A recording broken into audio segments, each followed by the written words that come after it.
Mesdames, Messieurs, salut, vous nous suivez de partout, chers internautes, auditeurs et téléspectateurs également. Bienvenue dans cet espace, la profondeur des choses. Nous recevons encore une fois de plus l'archevêque docteur Sagras Léonard Matebo Lambalamba, avec plusieurs casquettes. Mais aujourd'hui, retenez qu'il est homme de Dieu, avec plusieurs églises, donc disséminées partout dans le monde. Également, il est docteur en théologie, n'est-ce pas, comme domaine d'études, donc la divinité. Alors également, il est docteur en histoire, ou un historien de formation, et cette fois-là avec comme domaine d'études philosophie féministe. Alors, nous l'avons choisi, pourquoi? Parce que les questions que nous allons poser tournent autour de ces domaines où il maîtrise un peu beaucoup plus. Alors voilà pourquoi, sans plus tarder, il est avec nous sur ce plateau.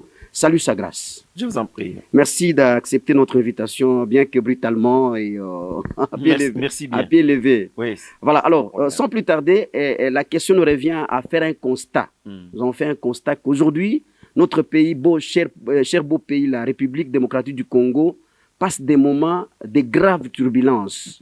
Alors, de gauche, à droite, à l'est, à l'ouest, par-ci, par-là. Alors, nous sommes revenus pour peut-être retenir votre attention pour savoir votre lecture quant à ce. Comment vous trouvez cette situation? Oui, la lecture n'est pas bonne.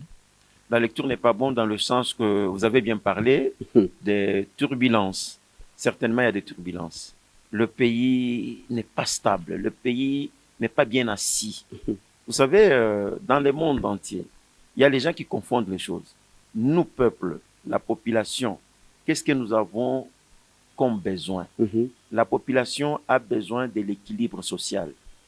Bien vivre, manger, éduquer, scolariser les enfants. Voilà ce que l'homme cherche. Alors maintenant, dans notre pays, ce que nous constatons, c'est qu'on veut nous emballer tous dans la politique. Et pourtant, je vous avais dit l'autre fois que non, écoutez, la politique, si ce pays ne marche pas bien, il y a des fléaux qui dérangent, deux gangrènes qui dérangent l'épanouissement normal du pays, qui bloquent. Alors c'est d'abord les hommes politiques, ou la politique de manière générale, et aussi les hommes de Dieu. On avait parlé avec vous l'autre fois. Absolument. Je vous avais expliqué comment la politique. Je vais aller tout droit. Vous savez, quand la population, nous le peuple, qu'est-ce que nous avons à faire dans la politique? Alors, vous voyez, dans un pays comme celui-ci, je ne sais pas si vous le savez, que nous nageons vers 1000 partis politiques. Ah bon? 1000 partis politiques 1000 dans un pays. Et pourtant, vous prenez le pays, presque un continent, les États-Unis d'Amérique, le grand pays, il y a deux tendances. Nous avons les républicains et les démocrates. Oui. Vous allez dans d'autres pays, vous allez trouver, il y en a peut-être, on appelle l'extrême gauche, extrême droite, de gauche, droite. Bon, pas plus de 5 mouvements. Mais chez nous, 1000. 1000 partis politiques. 1000 partis politiques. Et avec souvent on appelle telle autorité morale. Autorité morale. Finalement, mettez-vous en tête que, parce allons par la définition d'un parti politique. Qu'est-ce qu'on appelle parti politique? On pense on déclare, on dit un parti politique, c'est un regroupement. C'est l'ensemble de gens qui ont des ambitions, qui veulent conquérir le pouvoir. Pas seulement ça, et les maintenir le plus longtemps possible. Ça s'appelle parti politique. Oui. Alors maintenant, imaginez-vous avec 1000. Donc tous les 1000 partis politiques cherchent à conquérir le pouvoir et les garder. Alors, vous pouvez vous imaginer avec ça, ce que ça peut créer comme résultat. Pourquoi tout le monde veut faire la politique? Je vais vous dire clairement. Vous avez parlé de l'histoire. Je fais l'histoire économique. Je sais de quoi je parle. Alors, vous voyez, là-dedans, vous allez trouver que nous avons dit que le pays, ce que nous cherchons, nous, la population, c'est l'indépendance économique. C'est ça. Oui. Le pays a besoin de cette indépendance économique et encore plus besoin, disons, de la démocratie financière. Il faudra que les gens se retrouvent. Aucun pays dans ce monde ne s'est développé sur base où à cause de la politique. Jamais. Aucun pays. Aucun pays. Alors nous inversons les choses. Nous prenons plus la politique. Donc avec les 1000 partis politiques, moi je suis en train de me demander ce qu'on aura. Qu'est-ce qu'on aura comme résultat? C'est vraiment compliqué. Voilà. Laissez-moi vous dire que il faudra que les gens comprennent que, parce qu'avec la politique, un parti politique d'opposition, qu'est-ce que ces partis-là visent? Ils visent à prendre le pouvoir. C'est ça la définition. C'est ça. Alors, en prenant le pouvoir, on doit démontrer tout ce que l'autre est en train de faire comme si ce n'est pas correct. Parce qu'il doit quitter pour que moi je m'y mette. Alors, avec cette politique-là, vous allez voir que le pays ne va pas marcher parce que celui qui est au pouvoir n'aura pas les mains libres pour travailler. Parce que chaque fois, on dit non, là il n'a pas, là il n'a pas. Et puis ça va continuer comme ça. Depuis qu'on avait commencé. Si nous prenons, mettons de côté les trucs de l'époque coloniale. Oui. Parce que nous connaissons qu'est-ce que c'est l'époque coloniale. C'est ça. Quelle a été la mission de l'époque coloniale? Avant, je vous avais dit que le colonisateur n'avait pas pour mission de nous développer, de développer les pays. Non, c'était de bloquer et surtout de nous prendre, de nous mater, de laisser comme ça avec le néocolonialisme. C'est le même système. Oui, oui. Bon, si tel a été le cas jusqu'à aujourd'hui, mettons de côté. Prenons maintenant la politique elle-même pour les Congolais depuis 1960. Nous avons maintenant 63 ans. Mais pourquoi ça ne marche pas?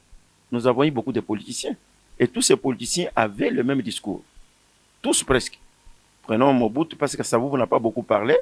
Lui, on n'a pas beaucoup de son histoire. C'est ça. Bon, hein? Mobutu, qu'est-ce qu'il disait? Retroussons les manches. Objectif 80. Jusqu'au moment où, parce que lui, il était aussi contre le mouvement des femmes à un certain moment. C'est ça. Mais lorsqu'il a vu qu'il devait basculer, au tomboli Bamama, au tomboli Mobutu. Des choses pareilles. Hein?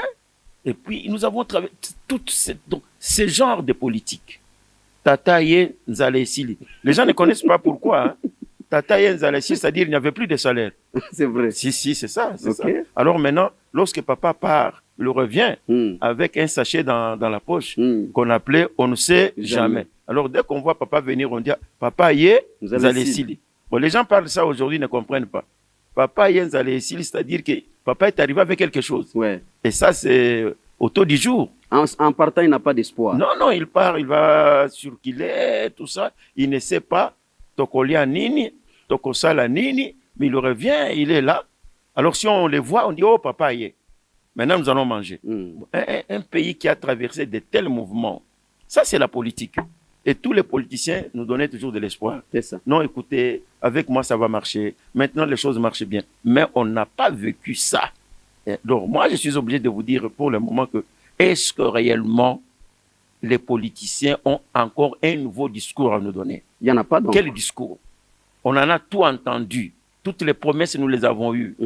Même dans le domaine de l'éducation, de l'université par exemple. Les professeurs, le président Joseph, dans son tour, il avait fait même les statuts pour les professeurs. Oui. Bon, un professeur doit avoir une voiture. On avait distribué même les Nissan. Oui, les Nissan. Un professeur doit faire ceci. Alors, la plupart des professeurs d'université, les professeurs ordinaires sans doute, se sont dit non, ça va. Mais est-ce que ça marchait? Si vous donnez à quelqu'un une voiture, mais il n'a pas l'argent pour acheter le carburant, mais vous l'avez ensorcelé. Mais si, qu'est-ce qu'il va faire? Et l'entretien de la Jeep. Je vais vous informer que les jours qu'on a distribué des Jeeps, des camionnettes Nissan, absolument. Le lendemain, toutes ces voitures étaient en vente, mises en vente. On les a vendues parce qu'on ne savait pas faire autrement. Donc le pays a un sérieux problème, très sérieux problème. Ça, c'est la politique qui a échoué et qui n'a plus de discours à nous donner. Nous cherchons que les gens mangent, le vécu quotidien, que les gens vivent une vie aisée. Voilà tout. Donc on n'a plus besoin de discours. Les discours, nous n'en avons plus besoin. Tout ce qu'on peut nous dire, c'est du n'importe quoi. Parce que nous voulons passer maintenant au concret. Le concret. Nous voulons voir la vie changer. Donc nous avons besoin que le gouvernement ou les gens qui sont au pouvoir donnent la solution. La solution, c'est ce que nous cherchons. Aux besoins de la population. Le besoin de la population. Pas nous promettre, nous montrer ceci, ceci, ceci. Ça, on en a déjà eu. Donc, je veux que le peuple pense autrement. Voilà. Sacré Espace, vous avez parlé de deux éléments qui bloquent. Oui. Le premier aspect que vous venez de développer, c'est du côté politique. Côté Mais politique. les hommes de Dieu. Ah, les hommes de Dieu, écoutez, je l'avais dit bien avant.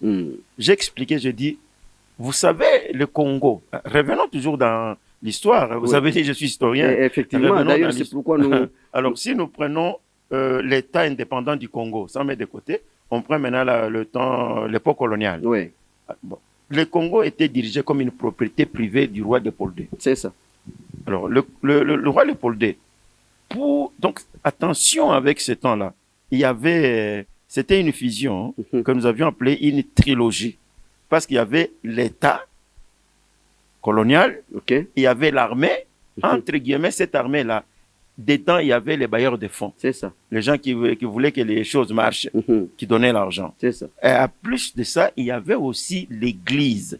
Et cette Église, c'était l'Église catholique en son temps. Cette Église catholique était venue comment? Le roi Léopold II est allé lui-même au Saint-Siège, chez les papes, demander que non, il ne faudra pas nous envoyer d'autres missionnaires en dehors des missionnaires belges. Donc, il fallait seulement les Belges comme missionnaires ici. Donc, sur demande. Sur demande du roi Léopold II. Alors, les Belges qui venaient, or, c'est la Belgique qui était le pays colonisateur. C'est ça. Alors, les Belges qui venaient étaient bien préparés dans les labos avec un message précis. Lorsque vous irez au Congo, dites aux Congolais que non, Dieu vous aime, les heureux et les pauvres, ils iront au ciel.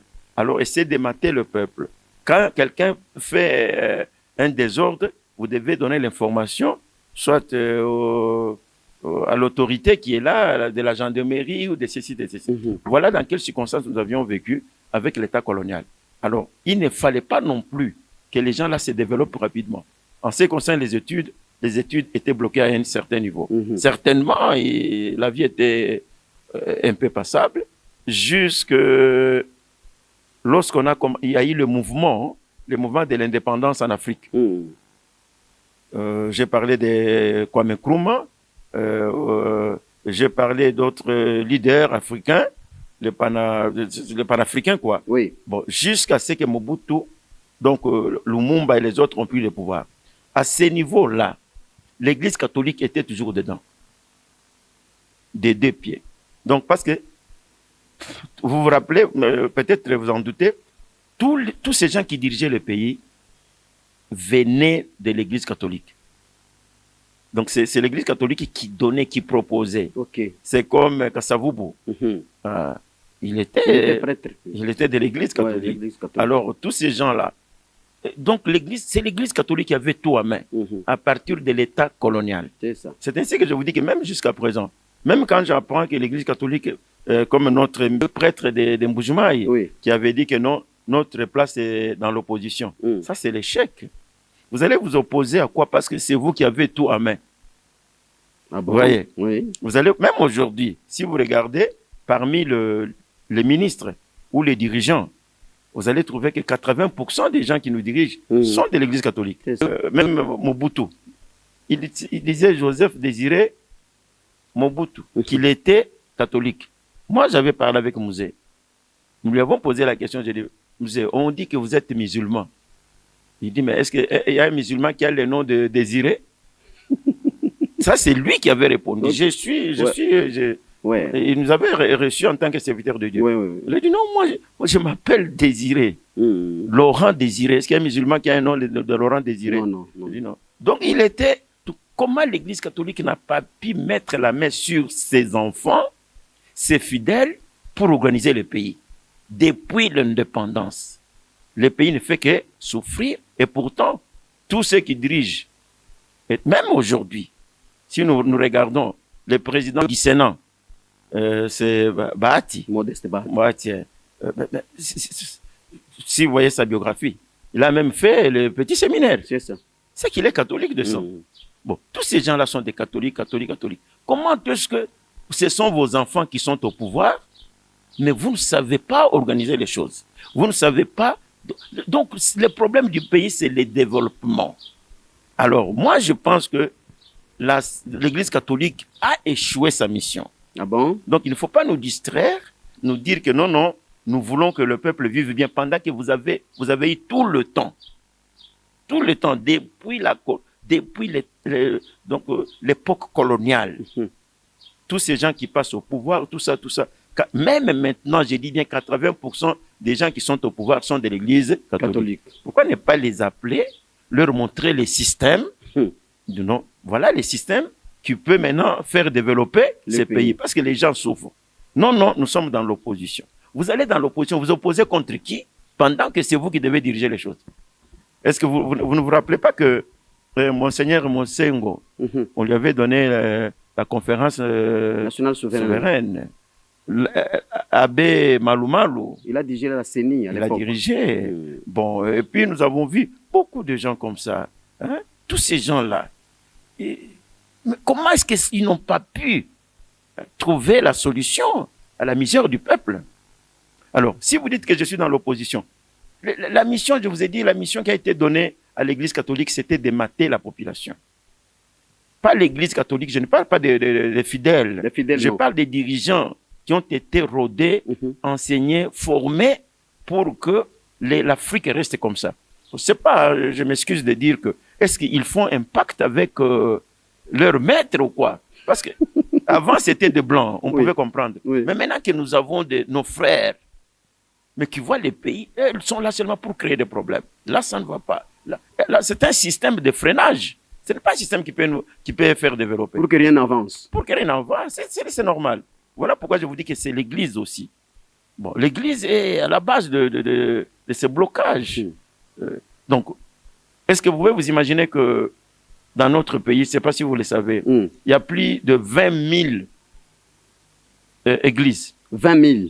20 000. Églises. Ouais. Oh là là.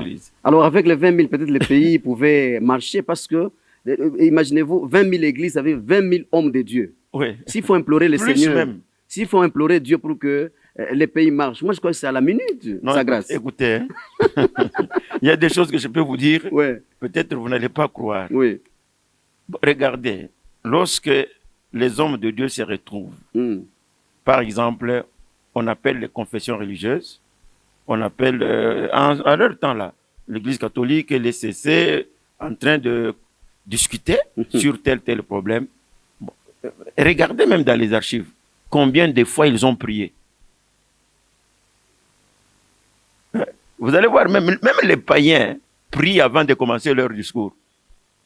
Mais vous regardez ces gens-là qui se disent être hommes de Dieu, mais ils ne prient pas, ils n'invoquent pas Dieu. Devant un problème comme celui-là. Oui. Alors, vous le faites comment? Où est votre Dieu? Surtout dans le moment des grandes discussions-là. Ils ne prient pas. S'il y a un problème qui devient compliqué, ils peuvent dire non, prions d'abord, que Dieu nous éclaire. C'est ça. Mais non, mais vous ne priez pas, mais vous faites quoi? Vous travaillez avec qui? Si vous ne travaillez pas avec Dieu. Bon, ça, entre guillemets, on laisse tomber. Ouais. Je reviens sur la prolifération des partis politiques, 1000 partis politiques. Oui. Prolifération des églises, 20 000 églises. Ouais.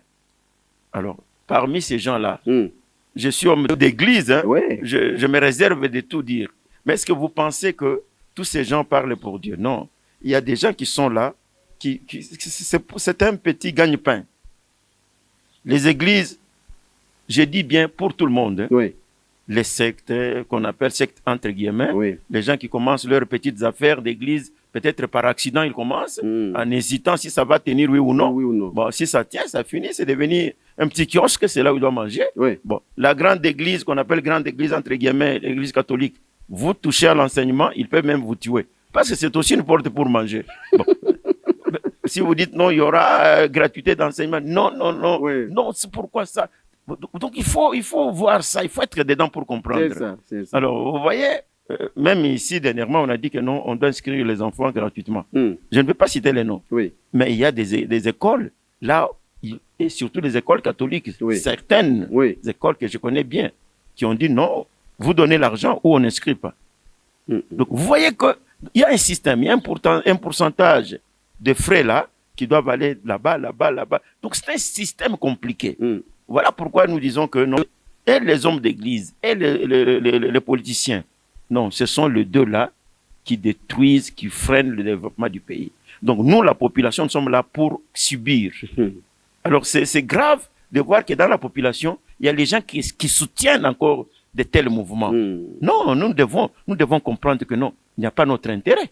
L'autre fois, on m'avait posé la question de dire, mais dites-nous, qu'est-ce que vous pensez sur les dialogues, je sais pas la quoi, transition. la transition. J'ai dit non, il ne faut pas nous distraire. Il y en a déjà eu combien de dialogues? Et nous, qu'est-ce que nous avons gagné dedans? Nous, la population. Qui vous dit que nous tous nous sommes intéressés par la politique? Non. Par exemple, nous, les hommes d'église, l'église est apolitique. Oui. Nous n'avons rien à faire là-dedans. Alors, vous nous demandez de faire des dialogues. Dans les dialogues, là, vous allez vous partager des sièges. Vous prenez le ministère de ceci. Donc, nous sommes là pour vous acclamer. Nous sommes vos valets. Nous sommes là pour vous nous pousser. On va faire des élections. Nous allons vous élire. Vous vivez bien, vous faites. Et puis, nous sommes là en train de vous acclamer. Ce n'est pas normal. Ce n'est pas normal. Donc, les politiciens doivent nous laisser calmes. Et puis, les hommes d'église doivent arrêter avec l'hypocrisie. Parce que dans cette hypocrisie, nous comprenons. Si par exemple, un homme de Dieu veut faire la politique, c'est un citoyen congolais, il a le droit de le faire. Mais qu'ils le disent ouvertement, il n'y a pas de problème. J'ai appris dernièrement, lorsqu'on était à notre conclave ici, qu'il y a eu la Senko, donc le porte-parole, je ne sais pas si le porte-parole, Monseigneur Donatien Cholet, oui. Qui aurait dit, entre guillemets, je ne sais pas si c'est vrai, qui aurait dit que non, s'il y a un homme fort, qui est l'homme fort qui pourra faire un coup d'État, si la CENI n'arrivait pas à proclamer le résultat selon les attentes de la Senko.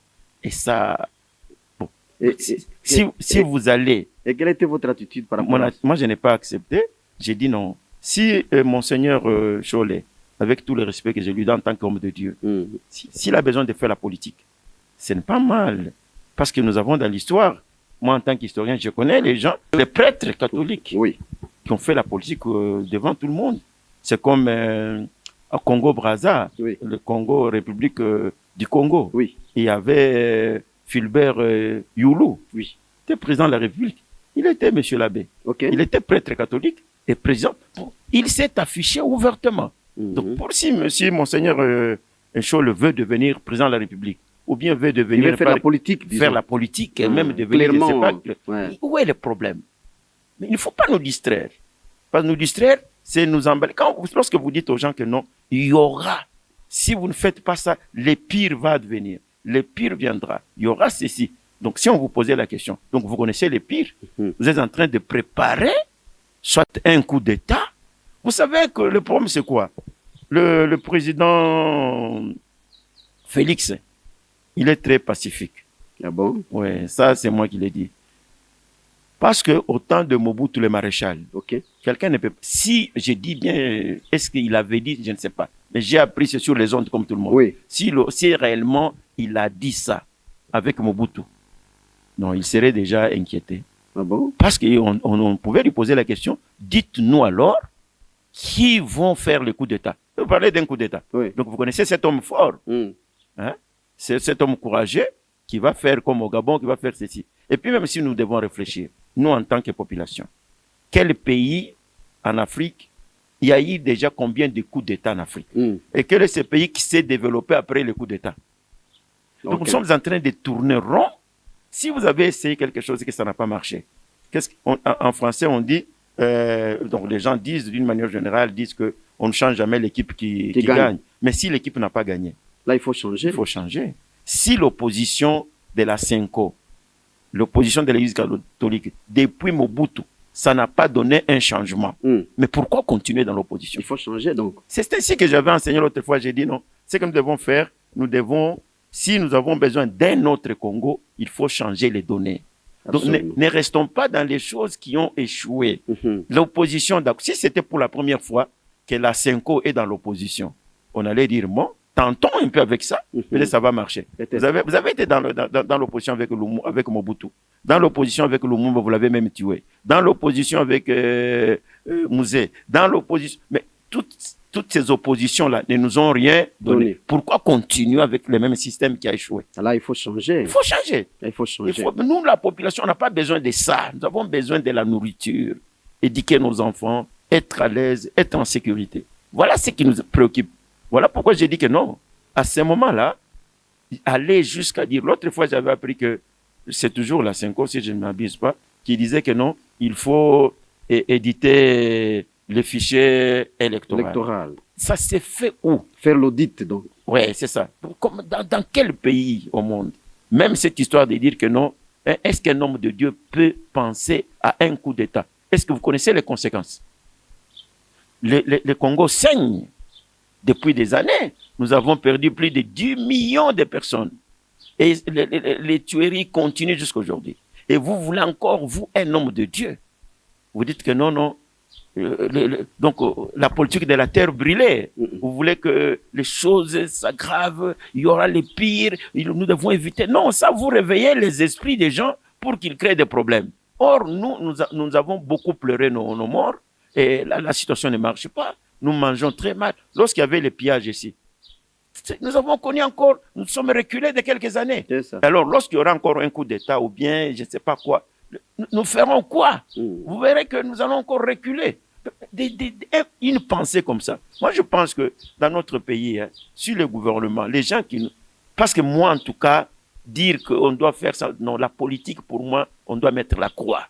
Elle a échoué. Elle a échoué complètement. L'église, comme la Senko, a complètement échoué.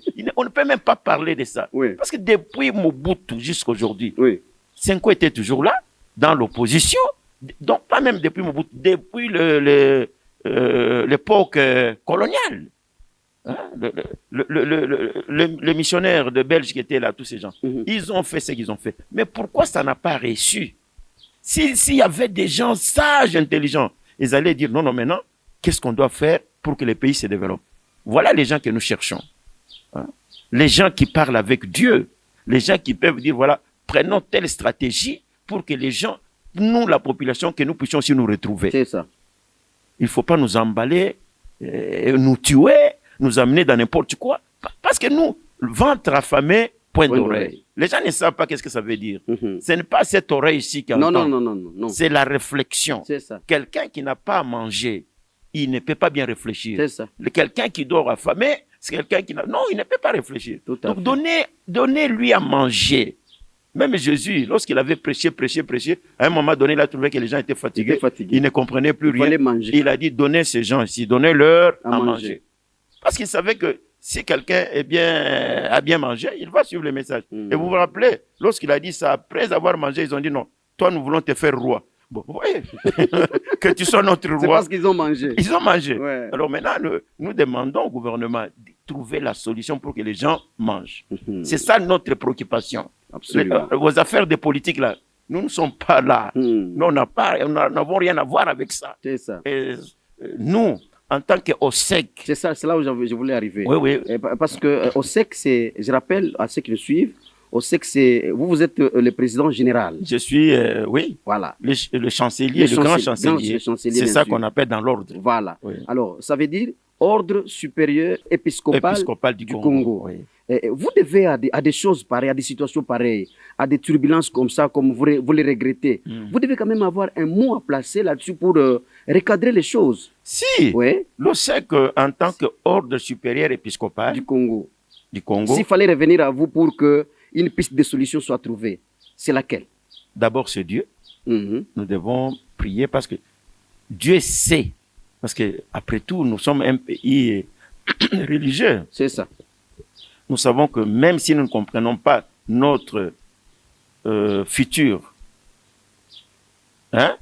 notre futur, c'est-à-dire ce qui viendra après-demain. Est-ce que Dieu aussi ne connaît pas ça? Non, Dieu connaît. Dieu connaît. Il sait ce qui va nous arriver demain, ce qui va nous arriver après-demain. Même si nous n'avons pas la solution, est-ce que Dieu ne connaît pas voilà ce qu'on doit faire? Le problème est que si nous entrons en contact avec Dieu, Dieu dit ceci, invoque-moi, je te répondrai, je t'annoncerai les choses cachées, les choses que tu ne connais pas. C'est ça. Alors nous, les hommes de Dieu, en tant qu'OSEC, moi je pense qu'on doit privilégier, pas tout le monde, les vrais serviteurs de Dieu peuvent prier et avoir l'orientation.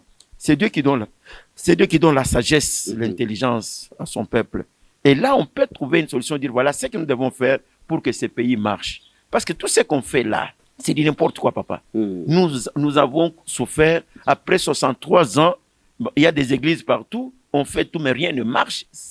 Nous n'avons pas d'espoir. Donc, en tant qu'OSEC, nous pouvons demander au gouvernement, la première chose, est-ce qu'il n'y a pas moyen de fusionner des partis politiques? Faire en sorte, comme on fait dans d'autres pays là, on fait des mouvements gauche, droite, extrême gauche, extrême ceci. Ouais. Ça peut un peu nous aider. Là, nous aurons une certaine philosophie au lieu de 1000 partis politiques. Ça, c'est notre demande. En ce qui concerne les églises, la même chose. Je vous ai dit que lorsque Mouzé avait pris le pouvoir, je ne sais pas si je l'ai dit tout de suite, il y a eu, Mouzé était venu, il engageait les gens, je ne sais pas dans quel mouvement là, d'autodéfense, quelque chose dans ce sens-là. Et on payait 100 $. Je vous dis qu'il y a eu des pasteurs qui ont laissé les églises vides. Ah bon? Le lendemain, vous venez le dimanche, le pasteur n'est pas là. Il est parti où on ne sait pas, à cause du 100 $. Oh là là. Donc ce sont les gens là qui étaient là pour chercher comment avoir à manger, qui ont trouvé quand même, non, je peux trouver à manger facilement là-bas, ils sont partis. Tous ces gens-là, nous devons les recenser. Alors, qui va recenser? Ce n'est pas un ministre de la Justice qui n'a qui ne connaît pas les rouages, disons, les domaines ecclésiastiques. Il va comprendre ça comment.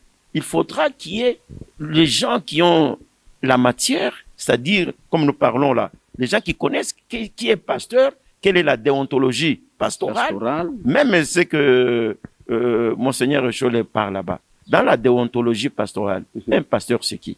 Qu'est-ce qu'il fait? Ça, c'est nous qui devons connaître. Non. Là, vous êtes allés en dehors des... Donc, vous avez franchi la... Vous avez dévié votre mission. Si. Ouais. Donc, ce sont des choses que nous devons... Il faut que Dieu nous donne les hommes, les têtes pensantes qui se mettent pour mettre de l'ordre, dans la politique, deux, dans les choses de Dieu, les hommes de Dieu. Il n'y a pas un mouvement ecclésiastique super ou extraordinaire qui est au-dessus de tous les mouvements. Non.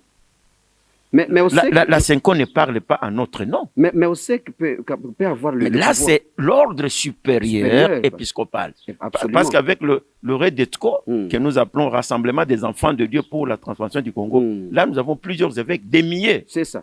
Des confessions religieuses différentes, confondues. À ce moment-là, nous osons croire qu'eux, là, peuvent parler, peuvent se mettre ensemble, et nous trouvons. Parce que nous risquons d'être emballés dans le même sac. On risque de vous considérer tous comme des fauteurs de troubles. On dit, voilà, ces gens, c'est qu'ils font, voilà les hommes de Dieu. Or, il y a des hommes de Dieu sérieux qui pensent que non, nous militons pour la vie, pour que les enfants de Dieu puissent vivre une vie aisée. C'est ça notre lutte. Nous ne militons pas pour... On n'a pas besoin de devenir de ministre. Si vous en avez besoin, vous êtes citoyen congolais, vous pouvez le faire. Mais nous voulons que la population soit à l'aise. Voilà du moins ce que nous demandons et nous disons, s'il faut citer par exemple dans la question, moi je pense que nous mettons en garde toutes les confessions religieuses en tant qu'OSEC, Ordre supérieur épiscopal du Congo. Nous mettons en garde toutes les confessions religieuses, tous les mouvements religieux, tous les petits groupes de gens qui s'organisent et qui font un langage, qui parlent des discours tels qu'on en a parlé, évoqué, pour déstabiliser, créer les chocs, tourmenter, déstabiliser la population. Nous les mettons en garde. Si quelqu'un refait encore cette erreur, l'OSEC se réserve le droit d'aller porter plainte. Ah bon? Si. Nous allons porter plainte. L'OSEC, en tant qu'ordre supérieur, portera plainte. Et ça, nous parlons à l'opinion nationale, tant nationale qu'internationale. Que les gens sachent que non, tout mouvement religieux qui va oser de créer encore les désordres, nous sommes fatigués. Les Congolais sont fatigués. Nous mourons en désordre, nous n'avons pas, la vie est compliquée, mais les autres qui viennent encore nous embrouiller et prenant notre casquette des hommes de Dieu, non. Vous voulez faire la politique, faites la politique. Calmement, nous allons vous encourager. Vous voulez être un homme de Dieu, soyez apolitique. Même nous qui sommes hommes de Dieu, si je vais parler de la politique, je parle avec des réserves. C'est ça. Pas au niveau de dire que non, je veux qu'un homme fort se soulève et qu'il fasse un coup d'État. Non. Ça, après tout, ça, même si vous êtes fanatique, vous pouvez comprendre que notre bien-aimé a débordé. Ça, disons-nous les choses telles qu'elles sont. Là, il a franchi la ligne rouge.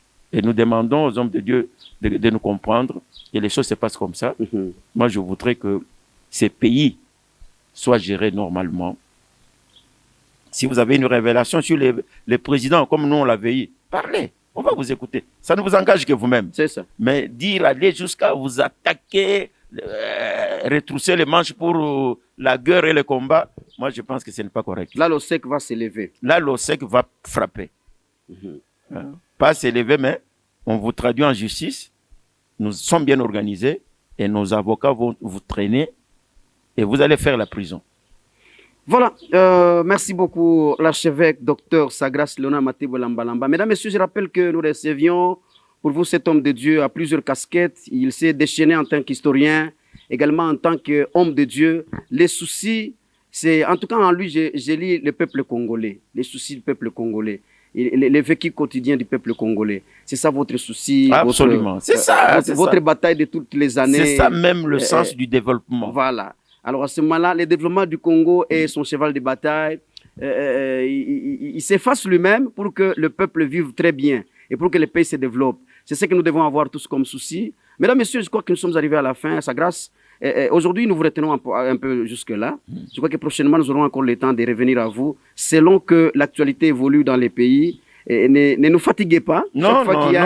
Chaque fois qu'il y a un rebondissement, je crois que nous reviendrons à vous pour avoir des éclaircissements par rapport à d'autres points d'actualité. Mais pour aujourd'hui, nous terminons par là. Merci d'avoir accepté notre invitation. Mesdames, Messieurs, merci. Nous terminons par là. Merci à toute la grande équipe qui nous a soutenus.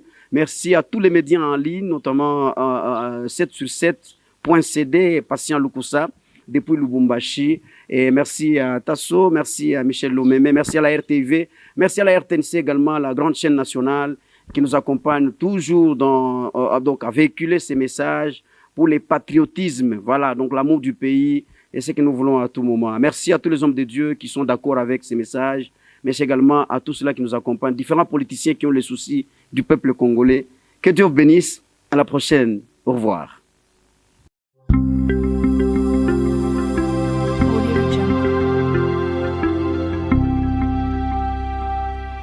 Audio Jungle.